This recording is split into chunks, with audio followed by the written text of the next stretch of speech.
నమస్తే. సామాన్యుడి చేతిలో సామాజిక అస్త్రం నెంబర్ 1 న్యూస్కి స్వాగతం. నేను రవీంద్ర.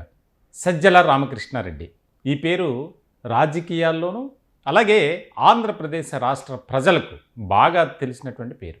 ఎందుకనంటే మాజీ ముఖ్యమంత్రి జగన్మోహన్ రెడ్డికి అత్యంత సన్నిహితంగా ఉంటూ ఆయన బాగోగులు చూసుకుంటూ ఆయన వ్యవహారాలన్నీ చక్కబెట్టేటువంటి వ్యక్తి సజ్జల రామకృష్ణారెడ్డి.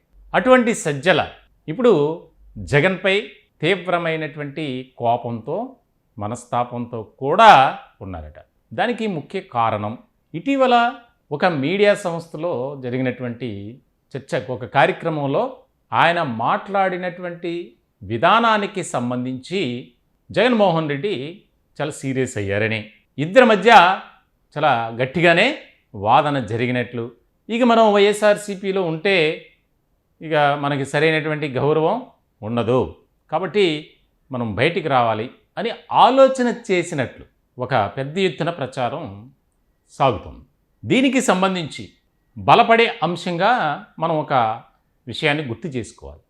వైఎస్ఆర్సీపీకి అలాగే జగన్మోహన్ రెడ్డికి దగ్గరగా ఉండేటువంటి కొన్ని ఛానల్స్ అలాగే కొన్ని పత్రికలు డిజిటల్గా అంటే వెబ్, వాటిలో వచ్చినటువంటి కథనాలు కూడా ఇప్పుడు సజ్జల రామకృష్ణారెడ్డి బయటకు వచ్చే అవకాశాలు దాదాపుగా ఉన్నాయి అని.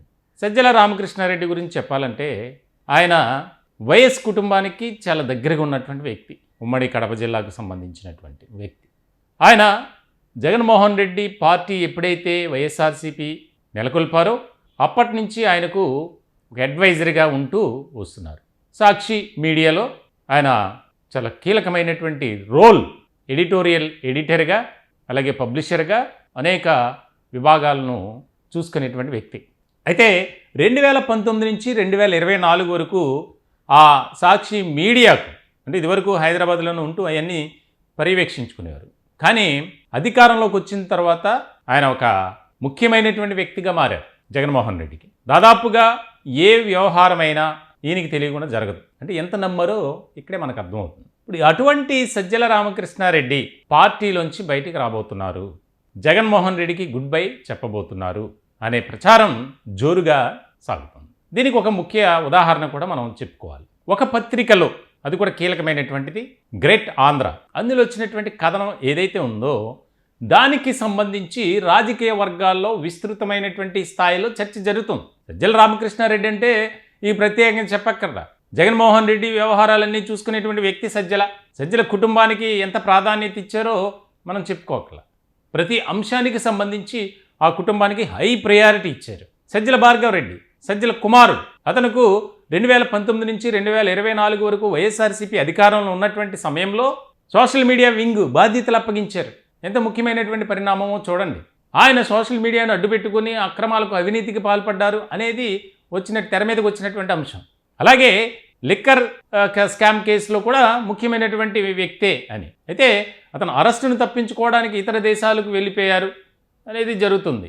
ఆయన కోసం పోలీసులు కూడా గాలించారు. సరే, ఇదంతా జరుగుతున్నటువంటి క్రమంలో తాజాగా ఆయన అమరావతి అంశానికి సంబంధించి, ఇతర అంశాలకు సంబంధించి ఆయన ఓన్గా మాట్లాడినటువంటి విధానంపై ఇప్పుడు జగన్మోహన్ రెడ్డి కన్నెర చేశారట. దానికి సంబంధించి వచ్చినటువంటి కథనం ఇక్కడ చాలా ముఖ్యమైనటువంటి అంశంగా మారింది. ఇదేదో మేము కావాలని చెప్తుంది కాదు, జరిగినటువంటి పరిణామాలు, వస్తున్నటువంటి వార్తలను బేస్ చేసుకొని మాత్రమే చెబుతున్నాం. ఇలాంటి సందర్భంలో ఆ గ్రేట్ ఆంధ్ర పత్రికలో ఏ కథనం వచ్చి ఆర్టికల్ సారాంశం ఏంటి అనేది మనం కొన్ని పాయింట్లు తెలుసుకునే ప్రయత్నం చేద్దాం.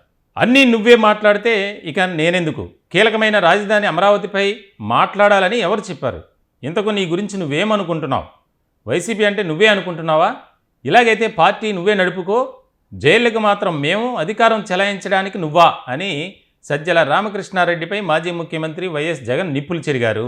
విశ్వసనీయ వర్గాల సమాచారం మేరకు వివరాలు ఇలా ఉన్నాయి. 2 రోజుల క్రితం మంగళగిరిలో నిర్వహించిన ఓ సమావేశంలో రాజధాని అమరావతిపై అడిగిన ప్రశ్నకు సజ్జల రామకృష్ణారెడ్డి చెప్పిన సమాధానం రాజకీయంగా ఆంధ్రప్రదేశ్లో తీవ్ర చర్చనీయాంశమైంది.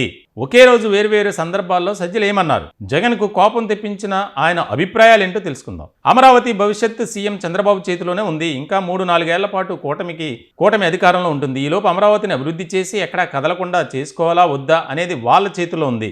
గతంలో రాజధానిని చంద్రబాబు అభివృద్ధి చేయలేకపోయారు, ఇప్పటికైనా రాజధానిని అభివృద్ధి చేయాలి.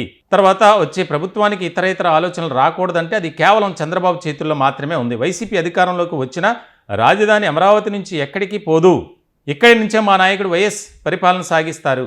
వైసీపీ అధికారంలోకి వస్తే రాజధాని ప్రాంతంలోని రైతులకు ఫ్లాట్లను అభివృద్ధి చేసి ఇస్తాం. అలాగే గుంటూరు విజయవాడ మధ్య మహానగరాన్ని అభివృద్ధి చేస్తాం. రాజధాని నిర్మాణం కోసం లక్షల కోట్లు ఖర్చు పెట్టొద్దనేది మా నాయకుడు అభిమతం అని సజ్జల రామకృష్ణారెడ్డి స్పష్టం చేశారు. గతంలో వైసీపీ ప్రభుత్వంలో ప్రధాన సలహాదారుగా, ఇప్పుడు పార్టీ ప్రధాన కార్యదర్శిగా, అలాగే కోఆర్డినేటర్గా సజ్జల వ్యవహరిస్తున్నారు. వైఎస్ జగన్ కంటే గతంలో ప్రభుత్వ విధానాలను, ఇప్పుడు పార్టీ అభిప్రాయాలను సజ్జలే చెబుతున్నారు. దీంతో సజ్జల ఏం మాట్లాడినా జగన్ అభిప్రాయంగానే ఏపీ జనం చూస్తున్నారు. తాజాగా అమరావతిపై కూడా సజ్జల అభిప్రాయాలను అదే రీతిలో పరిగణిస్తున్నారు. ఇది అండి, ఇంకా చాలా ఉంది. ముఖ్యమైనటువంటి అంశం అంటే అమరావతి రాజధాని అంశానికి సంబంధించి చంద్రబాబు నాయుడు రానున్న రోజుల్లో అభివృద్ధి చేయాలి, మా నాయకుడి అభిమతం కూడా అదే. చాలా క్లియర్గా మనం ఇక్కడ అర్థం చేసుకోవాలి. అమరావతి భవిష్యత్ సీఎం చంద్రబాబు చేతిలోనే ఉంది. ఇంకా 3-4 ఏళ్ల పాటు కూటమి అధికారంలో ఉంటుంది. ఈలోపు అమరావతిని అభివృద్ధి చేసి ఎక్కడా కదలకుండా చేసుకోవాలా వద్దనేది వాళ్ళ చేతుల్లో ఉంది.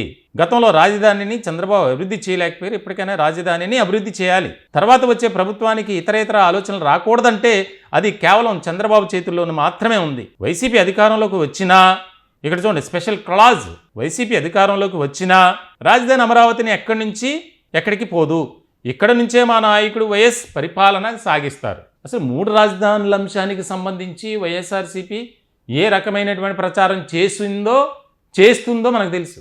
గతంలో దీనికి సంబంధించే పెద్ద ఎత్తున దుమారం రేగింది. ఎక్కడ కూడా రాజధాని ఏదో తెలియనటువంటి పరిస్థితి, ఆంధ్రప్రదేశ్ క్యాపిటల్ ఎక్కడో అసలు ఎవరికి తెలియనటువంటి దయనీయమైన దుర్మార్గపు పరిస్థితిలో మనం ఉన్నాం. రాష్ట్ర ప్రజలు ఉన్నారు. వైఎస్ఆర్సీపీ ఎందుకు క్లారిటీ ఇవ్వట్లేదు, అధికారంలో ఉన్నటువంటి వైసీపీ అని చెప్పి గతంలో 2019 నుంచి 2024 వరకు ఇదే తంతు. మేము 3 రాజధానులు కట్టుబడి ఉన్నాం అని చెప్తున్నారు తప్ప ఎక్కడా కూడా ఆంధ్రప్రదేశ్ రాష్ట్ర రాజధాని అమరావతి అనేది స్పష్టం చేయలే. కానీ సజ్జల రామకృష్ణారెడ్డి ఏదైతే ఆ ఒక మీడియా సంస్థ పెట్టినటువంటి కాన్క్లేవ్లో దానికి సంబంధించినటువంటి ఒక ప్రకటన చేయటం, మాట్లాడటం, సాధారణంగా నిజంగా ఆ పేపర్లో ఆర్టికల్ రాసిన విధానంలో కరెక్టే ఉంది. గ్రేట్ ఆంధ్రాలో వచ్చినటువంటి ఆ ఆర్టికల్ అంతా కూడా కరెక్టే. సజ్జల రామకృష్ణారెడ్డి ఏది చెబితే అది వైఎస్ జగన్మోహన్ రెడ్డి అభిప్రాయంగానే ప్రజలు చూస్తున్నారు. అది వాస్తవం, 100% నిజం. కానీ ఈ విషయంలో మాత్రం జగన్మోహన్ రెడ్డిని సంప్రదించకుండానే, ఆయన అనుమతి లేకుండానే మాట్లాడారు అంటే ఇక్కడ చాలా క్లియర్ కట్గా మనం అర్థం చేసుకోవాలి. అందుకే దానికి సంబంధించి ఇద్దరి మధ్య చాలా వాదన జరిగినట్లు, ఆయన కూడా గత కొంతకాలం నుంచి ఏదైతే ఆంధ్రప్రదేశ్లో వైఎస్ఆర్సీపీ హయాంలో జరిగినటువంటి లిక్కర్ స్కామ్ కేసు ఉందో, బయటకు వచ్చిందో, అప్పటి నుంచి పార్టీ వ్యవహారాలకు, పార్టీ కార్యకలాపాలకు సజ్జల రామకృష్ణారెడ్డి అండ్ బ్యాచ్ కొంతమంది దూరంగా ఉన్నారు. ఎందుకు వచ్చిన తంట, ఏది మాట్లాడితే ఏమొస్తుందో అని కాస్త ఆలోచించి అడుగులు వేశారు.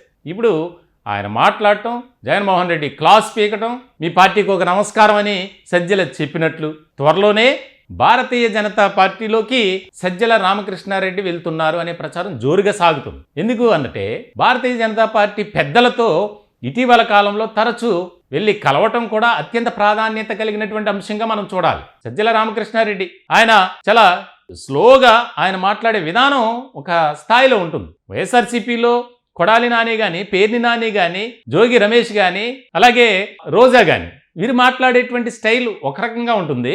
సజ్జల రామకృష్ణారెడ్డి మాట్లాడే విధానం మరో విధంగా ఉంటుంది. అందరికీ తెలిసినటువంటి అంశమే. ఎక్కడా కూడా బహిరంగంగా ప్రత్యక్షంగా ఆరోపణలు చేసేటువంటి వ్యక్తి కాదు. చాలా నిదానంగా మాట్లాడతారు. ఎందుకంటే ఆయన ఒక జర్నలిస్ట్. ఆయన కెరీర్ ఈనాడులో ప్రారంభమైంది. జూనియర్ సబ్ ఎడిటర్గా ఆయన ప్రస్థానం కొనసాగింది. అంచెలంచెలుగా ఎదిగి ఎడిటోరియల్ సెక్షన్కి ఒక ఎడిటర్గా ఆయన ఉన్నారు సాక్షిలో. అటువంటి వ్యక్తిని కావాలని మనకు సలహాదారుగా ఉంటే బాగుంటుంది, అన్నీ తెలిసినటువంటి వ్యక్తి, సౌమ్యుడు, నిదానంగా ఆలోచించేటువంటి వ్యక్తి కాబట్టి అనుకున్నారంతా. ముఖ్యంగా జగన్మోహన్ రెడ్డి ఆయన అలాగే చేశారు వ్యవహారాలన్నీ.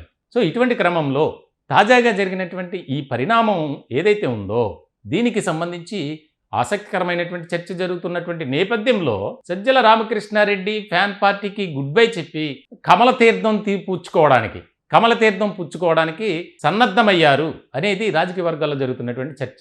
ఎందుకంటే ఇప్పటికే వైఎస్ఆర్సీపీలో చాలా గడ్డు పరిస్థితి ఎదురైందని చెప్పాలి. ఎందుకు అంటే వస్తున్నటువంటి ఆరోపణలు కానీ, విమర్శలు కానీ, కేసులు కానీ, అరెస్టులు కానీ వీటన్నిటితో ఒక్కసారిగా ఉక్కిరిబిక్కిరవుతున్నటువంటి కేడర్ రానున్న కాలంలో వైఎస్ఆర్సీపీకి ఎట్టి పరిస్థితుల్లో అధికారంలోకి వచ్చే ఛాన్స్ లేదు అనేది భావించారు ఆ పార్టీలోని నాయకులే. అందుకే ఒక్కొక్కరుగా జారుకుంటున్నారు.